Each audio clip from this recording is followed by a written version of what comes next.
Everybody makes mistakes. We know this from life, from government, from history. We're human, we make mistakes. It's okay.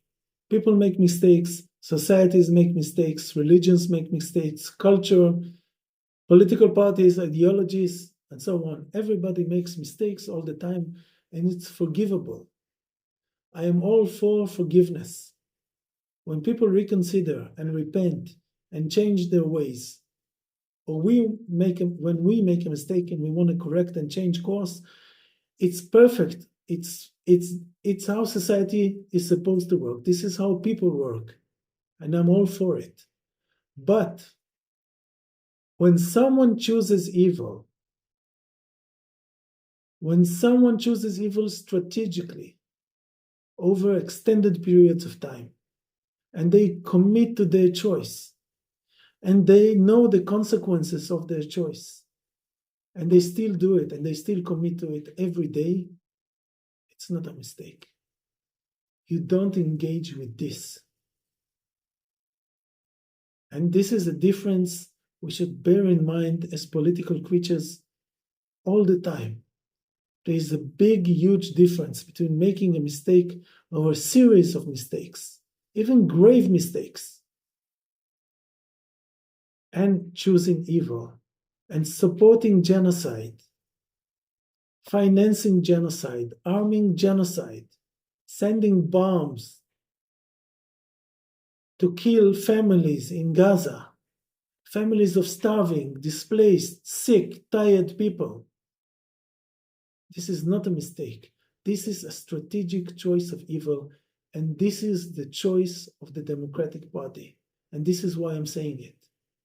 Because at the DNC now, people are protesting inside and outside. And I'm all for people who protest outside. And I'm also for people who disrupt in hallways, in rooms. I'm all for it. It's great when they actually disrupt. What I'm vehemently against,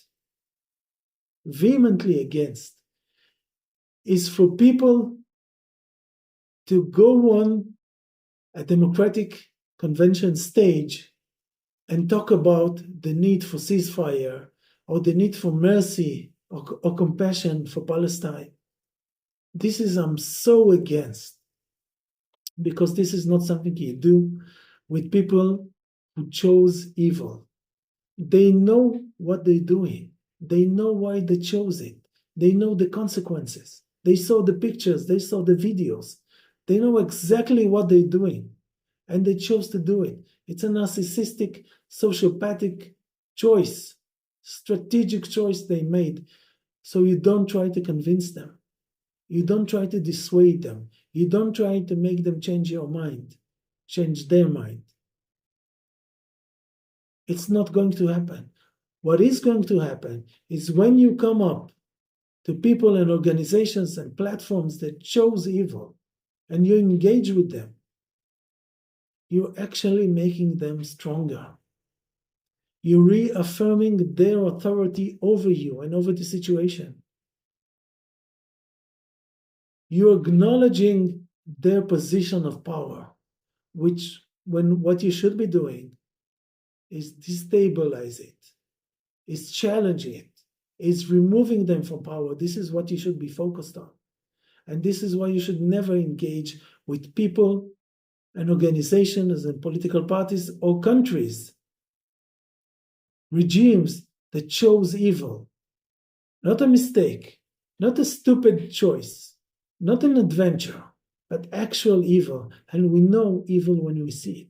We don't need philosophical definitions. We know what it is. We know the difference. We know the difference between war and genocide. And when someone chooses genocide, and when someone chooses to support genocide, you never engage with them. You never engage with them.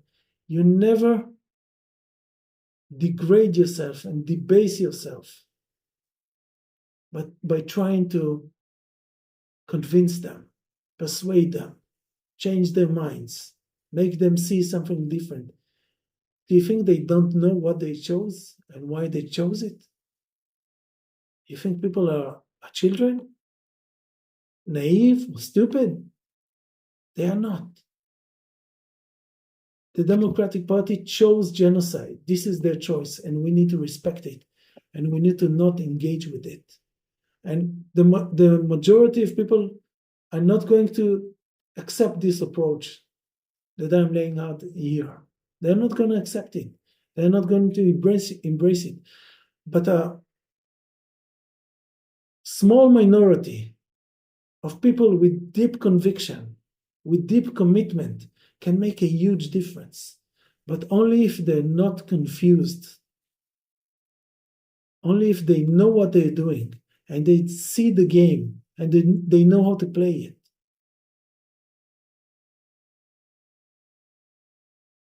So when someone is your ideological opponent that chooses evil and chooses genocide and chooses the murder of children and chooses to continue to protect and defend and arm and finance it, you never legitimize them. You never legitimize them. You never legitimize them by setting foot where they are, by joining them, even for a meeting or a session or an evening. You don't do that.